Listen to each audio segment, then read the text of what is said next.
lidaro Muhammad sallallahu alaihi wasallam o haali hadisi makko hadisi on yoni yurmene sanne no o wi hadisi on o huna wore gon woni niddo fu ay uti le hunde nen ma be bi wala tuzakku anfusakum to menan ikata eto tima an Allah bifa Allah an labudo huna wore gon won taawurta ke le hunde nen ikata taawur tima sika ya aljanna mai da mata hoddi ena kere janna ka wonno men kambi ten gidale berne gidale berne to a janguno non to a jangay huuna gollal fu jidda gollugo le aduniyaaru do jahanga non kitinade non gollal go non hey ko nyamete non ko yarete non acca anna no alla e lilado mun e yardi dum do ko gollado ayar janna kan mayde tan hoddi ton sumaki hetta joro le islami ton sumaki warata bere ton sumaki be jennanga ton sumaki mi huifam ton sumaki mi woni min nanantirta don o sumoni wallahi la ilaha illallah wallahi ton no tumurda ko awari hol marafu don laado haali hadisi mudum go o wi wobbe nan sumilin sumero woda fay goto sai don ka erafo o wi wobbe na sumi bali sumero balle la se sappo aw la se sappo go o wala ama ben woda fu dum sai rafo subhanallah ni do sumo balle la se sappo aw la se sappo go o wala to o ten dum sai rafo e donka kumenon innamal a'malu niya ngawar ko sunna wala niya kulul lalla wala niya gan Allah jippini sumeru do Muhammad sallallahu alaihi wasallam nantina jama'are mudum to le sumay wari dum suma wana niya ngudon wadi aw o wada niya Allah witin suma ke to di jama woda joddi feere sai ala janna o wada niya ngudon kan ho kan niya makko fo do suma ko misanta to suma ki o mawdo te dina le dina no to suma ke sentena narfa daniya ngo wadi to suma ke be biyan e gonna Allah daniya ngo wadi to suma ke ni daraja dina kan kade wala girma kan kase yoto no suma ke to wonno dum wellade no nano noy to dum wadi ko sumi to on ya woda fu ko be sera fo don to julde nen titi na julde ne dan ko heey me dan won wallahi ne hebbile mi sirde wana kullu dan non o yi ko dum nan ta ka wi accu kula Allah ko jula ko accu kula Allah den ko tumoda accu kula Allah den ko itta jakka accu kula Allah den ko jaha hijju wal fa non kullu Allah fa hey kullu Allah bura gollanga tangan Allah wi ngal golle tan ta daro gita fay goto gollanga gollanga tangan sabe Allah tan hol sam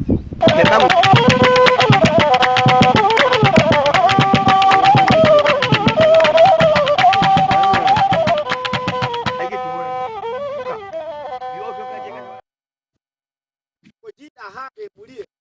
fewre haɓe jogori e ɓuriye e leten fof dottiɓe meɗen ɗumɓe ɓe koɓe annuno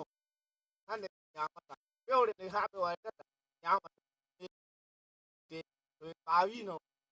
ñande haɓe ummake fewre bakuye nun dottiɓe mawɓe annuɓe yaati ɓe jaha hakkuɗere jon kaɗo moyto wara nata hakkude ɓure wiya kañum je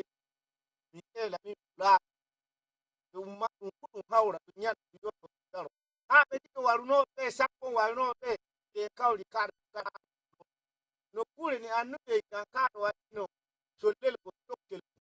ya wara wiya wara eela hande to ɓulako ko eelami mo kaɗo yeyta wi wanumi waɗi eelugo makko korano jomum sal woɗi to hop ɓato tawi kawrano ɓe gondano to hop base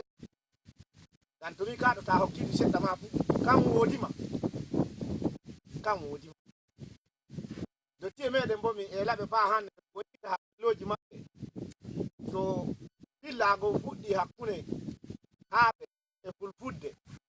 jamaɗo fu wiya hey cakantede ɗe ɗo ɓe jiɗa kaɓe ɗo min jaɓay ɗum witta ɗum nodda hawline to en joɗake hawline hande ni keñe nodde haɓe ɓe hande no joɗoɗiɗen hande ɗo kaka ɓuɗen no jango emɓe haɓe ɓe e mawɓe meɗen enen wasi fay haɓe ɗum ɗo gonno gon gaɗa ede hakkude jonne meɗen en fu e leydi ma wallahi emin golla o hakkude ɓureji amin minon fulɓe to kaake yahoyɗi kanu jewno to ley goɗɗo men fulintaka e leydi min jaɓay jaango hande jaango e laamuɗo leydi kaɗo fuu joɗoro jeyde minon fof mino Fulaaɓe fof joɗoro jeyde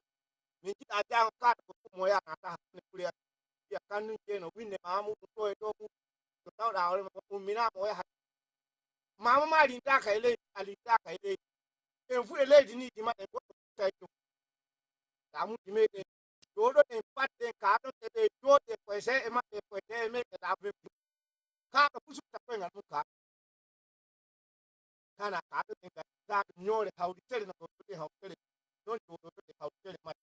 kaɗo dottijo fu e nana watiru fu e nana suka pullo watiru e nana dottijo e nana sharia ana loi muɗum to heewi to loi mum ɗon woni e gooda ha ɗo woodi loi muɗum ɗo ɗo haɓɓa ko muɗum naata e ɓure e ummina gannuji ma naata e ɓure fulɓe e ummina ɓure min ko e lammi ko ƴite hakkilloji meɗen tawa haala tawi banna to gottima wanenoy haala ma kade kanko wattay haala men bat haala maɗa kaɗon tuttennu mo ɗum tawi fuu jehe haala meɗen to kaɗo kon seedima ɗum mbiya accuma jere on jiɗu mbadde komi ɓa taweedi jomum mo haala on tawi ɗo tawi wallahi ha ɓe hula enen jayintiɓe to goto noon fillo no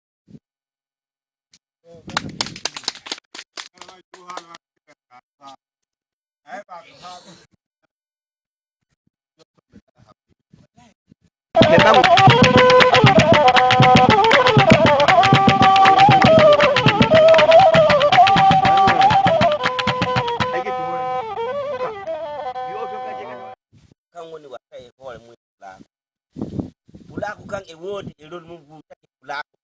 amma anen gannu ke anen ƴetti to en fulɓe bane nayi en ngala e rol fulfulde feere gannu ke winnaako en ngala e rol haaɓeere bo to fulaaku noddini hawriine gannu keejo yaata wiya fulɓen noddini kaka kamɓe kan waɗi ko wiya ñawne nden bo noon e de anen gannunkeɓe men ɗomi yahoɓe gannunkeɓe ɗuuɗa hano nun to pullo wi hande Fulaaku noddini hawrine akkeru nun tey nun an gannunkejo fu gaɗa anniya jaha to en mbitama en fulɓe noddini gannunkeɓe banno gannunkejo e woni e ɗon to kaɗon bo akken pittinde noon hakkille men ɓa hetti kamin jeeya hawne keruɗo e fu en jahina hina to gannuje ñamaru baa gooto feerejo wala ɗon ɓerku su wala ɗon akuma koru wala baku gooto wonɗo to laati baddata nannaytira e fulɓe muɗum kan won keru gannukeɓe keru kan waɗi wurare ni waɗi ɗo kay nangoyti amma ɗo anen gannukeɓe en nangagal fulɓe meɗen en baɓe noddini hawne en jata nana haalama ñande kono fini ha ɓen wara noon gannukeɓe tawi naati hunde to ayi tilan meɗo kotta pulo kotta ɗon fa ñande kono fini ko ɗum warudira fu soɓe jii gannukejo pulo pulo no bara noon kamɓe kay ɓala kamen to haano noon laato jonkan ba bankiji jon ko waɗete hunde ko waɗete fu laatuno wiye en fu en jahi en kadi ɗum goto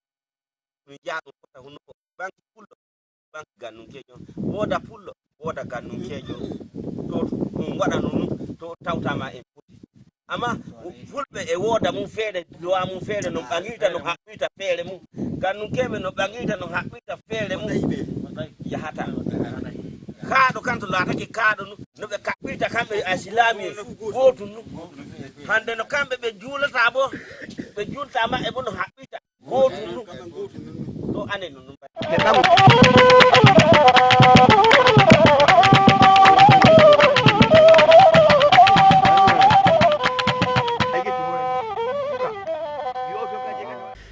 fako neɗɗo yofanay muɗum nata e ladde e woodi golleji ɗi oɗo waɗata e nder wuro ɗo gon en illa golle makko kanko seebo o ummi taw illa subaka o fina o sanna kowa ɓawa majjum o yaha o daara nayi makko ɗin to ɗi kaɓɓi ton noy nun nayi ɗin finiri ɗume won laati torraji nayi ɗin findiri nagge num woni yanɗa ɓaawo golle ɗe ɗon ko kanko bo o naata e dow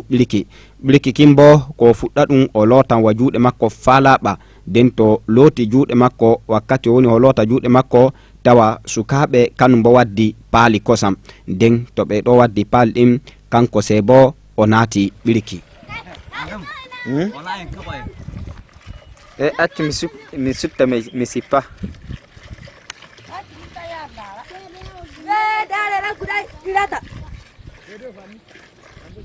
Yeay, udah bilang ke sana punya sahabat.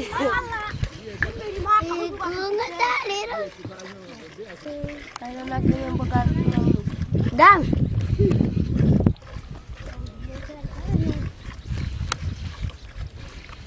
Adam, warung mau tuh.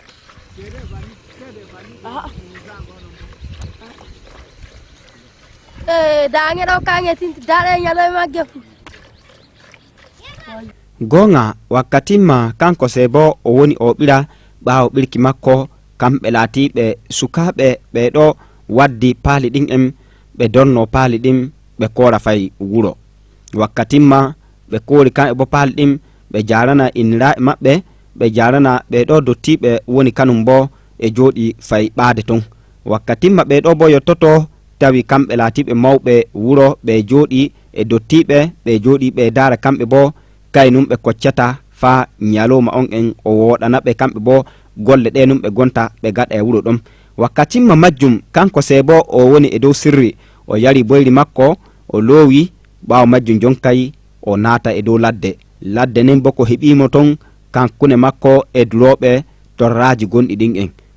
nden ɓaawo majjum o yoofi nayi makko to yoofiɗi fuu o waɗan waɗon ɓaawo wuro jonkan hakkunte makko say e joomirawo o ɗo laati woni ko renimo e dow mardi nin en tokkol muɗum nagge deynonu muɗum durande muɗum mardi muɗum hunde ko laati ko tiiɗi nun sanne gonga waɗoyma kaden yanɗa jeeɗiɗi kikiɗe non ɗon wakkatimma magribi julle muɗum fotoy ko kanko se bo o soƴƴo o warta nder ɓaade ɗum ɗo laati golle kamɓe laatiɓe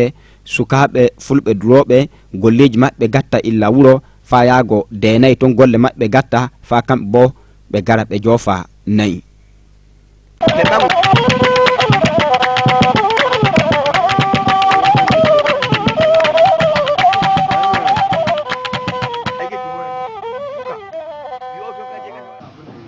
mo fo e annide lewru koye wonde hemoɓe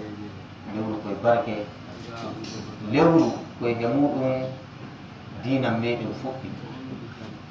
allah jomirawo subhanahu wa ta'ala o inna anzalnahu fi laylatin mubaraka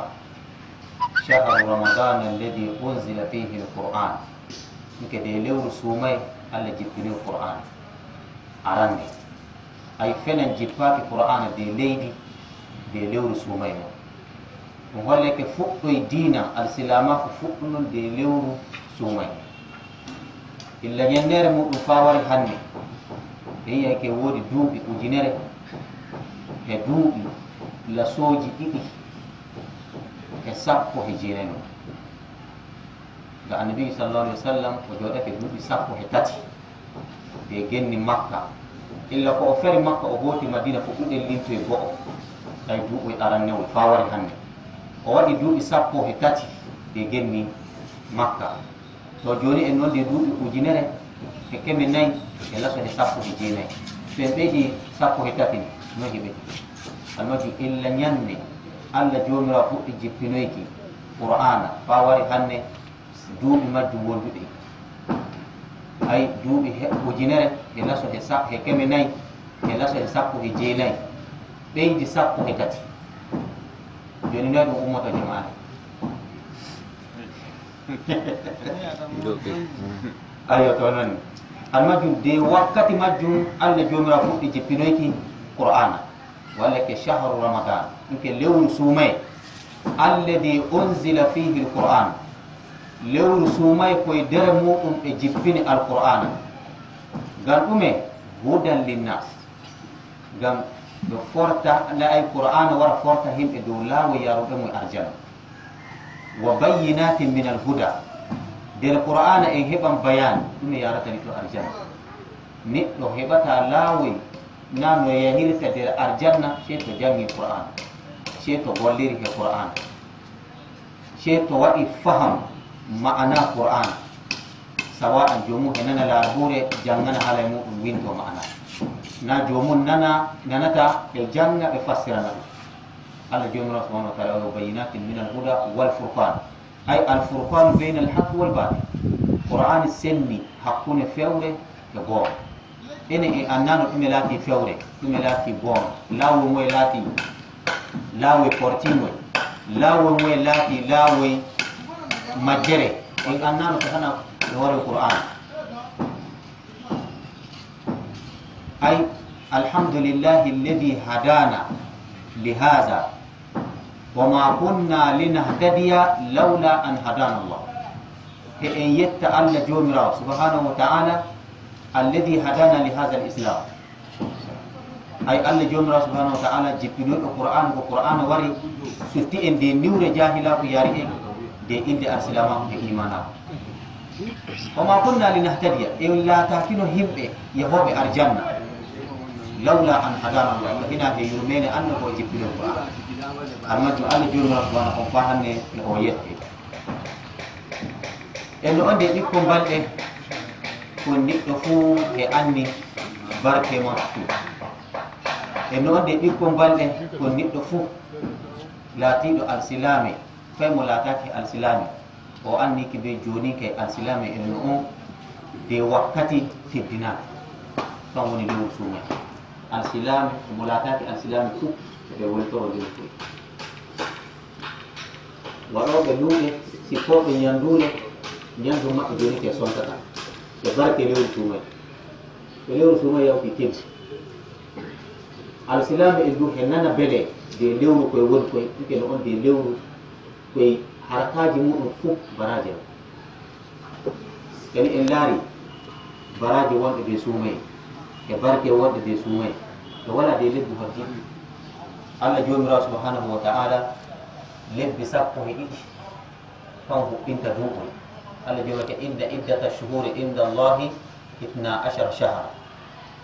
Lebbi huɓɓinoji duuɓoy de to Allah subhanahu wa ta'ala lebbi 10 to e fuɗɗi illa haram fa layya lebbi 12. Gaɗa lebbi 12 ɓeyde fuɗɗoy kadi limoy ko o de lebbi 12 ɗin Allah jomirawo suɓi lewru suumay koye ɓuri lebbi hoddiɓe fu barke. De lewru suumay ɓe nangata sheyɗani ɓe haɓɓa. De lewru suumay ɓe maɓɓitata arjanna. De lewru suumay ɓe maɓɓata ƴiite jahannama. De lewru suumay leylatul kadre woni. De lewru suumay suumayere laatine farida woni. Almajjum kujje ɗuɗɗe nden on de lewru suumay amma ɓe waɗa de lebbi hoddiɗi. Allah jomirawo subhanahu wa ta'ala o tagi jemmaje bo de lewru suumay jemma gonno on jemma on he ɓuri lebbi ujunere. Jemmare gonno on de lewru suumay jemmare nden ne ɓuri lebbi ujunere. Ɗoy nde ɓuri lebbi ujunere neɗɗo golluɗo gollay Allah fa duuɓi ujunere na lebbi ujunere e namma juuluɗo na yuuɗo jemmare ne kanko e muɗum fuɗa. Ay leylatul qadre hayrun min alfi shahri. Hayrun modibaɓe ke siyagatel mubalaga mo holleke ɓe ahyaru ɗuke leylatul qadre